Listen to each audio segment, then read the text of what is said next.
Cuando me sonreía tenía ese aire que me gustaba ver en él y sentía que la sangre me abandonaba como si me hubieran golpeado el corazón.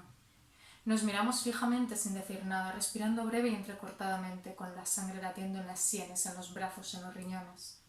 Yo también debía de ser atractivo, porque Gerard me contemplaba boquiabierto.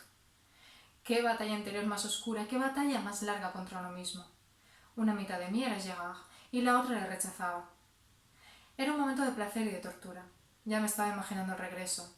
Gerard caminando cabizbajo delante de mí, con la rabia de una tarde en la que no habíamos logrado vencer a nuestro orgullo.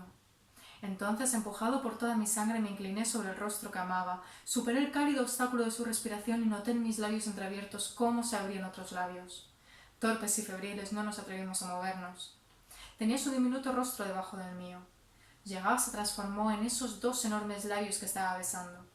Nos quedamos sin aliento muchas veces y nos recuperamos respirando el mismo aire sin separarnos.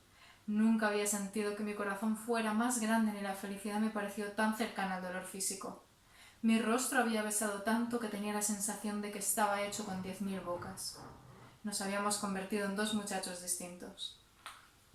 Los Ángeles Caídos, Eric Jordan.